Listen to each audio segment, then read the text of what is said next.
Ah, mon jeune ami, vous êtes fatigué du pouvoir en place. Bien, ne demandez plus ce que l'océan peut faire pour vous, mais bien ce que vous pouvez faire pour l'océan. Aujourd'hui, on plonge dans les profondeurs de la politique sous-marine avec Abyss Conspiracy. Alors, Abyss normal, tu te rappelles, grand plateau, on prenait des seigneurs, donc c'était des grandes cartes très visuelles. Là, l'idée, c'est vraiment de passer sur un format très ramassé que tu peux jouer partout. Très chouette, puis ce jeu-là garde les 5 factions qu'il y avait dans Abyss normal, et c'est un jeu où le but du jeu, c'est de faire le plus de points de victoire pour bien rayonner... dans les profondeurs abyssales, exactement. À ton tour de jeu, tu as 2 possibilités. Ouais. Soit tu vas chercher 1, 2 ou 3 cartes, c'est toi qui choisis, dans la pioche, soit alors tu vas chercher une des piles de défausses qui vont être posées sur la table.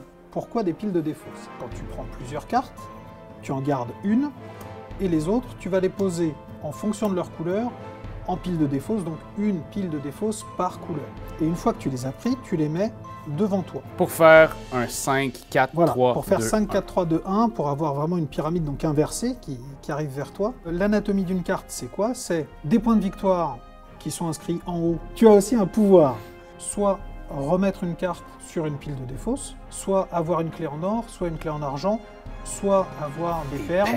Les perles vont te servir évidemment à devenir le maître des perles. Et avoir 5 points de victoire. À savoir, si tu as 2 seigneurs avec des clés en or ou 2 seigneurs avec des clés en argent, tu vas pouvoir aller chercher un lieu, avec des lieux qui font beaucoup de points de victoire et des lieux qui en font un peu moins, mais qui sont plus situationnels. Donc dès que le premier d'entre nous, le premier joueur, arrive à sa dernière carte, c'est-à-dire il a posé la toute dernière, ça déclenche la fin de la partie. Ça déclenche la fin de la partie, il reste un tour. Et comment on va faire le décompte? Donc on prend le seigneur le plus valeureux parmi les différentes factions qu'on va avoir. Donc là, on ajoute le score de tous ces seigneurs. On ajoute les points de victoire des lieux en fonction des lieux qu'on a fait. Puis là, il y a aussi la suite. Et il y a la coalition de seigneurs, effectivement. On prend la plus grande connexion possible, la plus grande coalition, et chacun des seigneurs vaut 3 points. On sait le but du jeu, on sait comment jouer à ce jeu-là, on sait que c'est un proto, donc on joue avec des petites pièces qui sont pas les versions finales. Qui sont pas les finales. Mais je crois que c'est le moment. On y va! Je pense que je vais y aller direct avec ça. Ouais.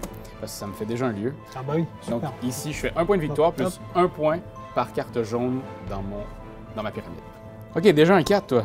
Avec une perle. Avec une perle. Ça va me donner 2 par clé or. Comme j'en ai 2 déjà, ça me fait 4 points. Je suis bien heureux. Oui, ça me voilà. Valeureux champion. Moi, je pense que je vais gagner celle-là. Ok. Je veux bien que vous passiez à 4 perles.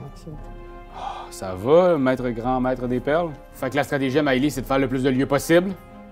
Ça a l'air de fonctionner. Ouais. 7 points. 7 points? Eh ben ouais. C'est quoi cette stratégie? Il y en a que pour la racaille. Je peux pas croire, j'ai le choix entre 2 trucs, là. Soit que je gagne 2 points de victoire pour ma petite clé et je continue ma colonie, qui est excellent. Mais ici, je te laisse 3 points. Rouge, 2 perles, qui vont fitter dans ta colonie de rouge. Je promets de pas la prendre. Tu le promets? Parole de français. Alors, c'est le moment du décompte final des points de victoire. 53 points. Je bats Maëlys qui est à... 47. Et je bats encore... 44. Ouais, ça se passe pas bien, hein? Si, bah si, 44, c'est un bon score. Mais dites-vous, c'est de bonne guerre, compagnon.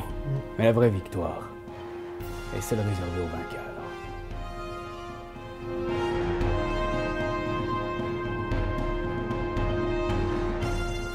Quand t'aimes quelque chose, tu donnes des bisous dessus. Mais comme c'est un ordinateur, tu donneras pas de bisous. Tu vas plutôt commenter, puis tu vas partager.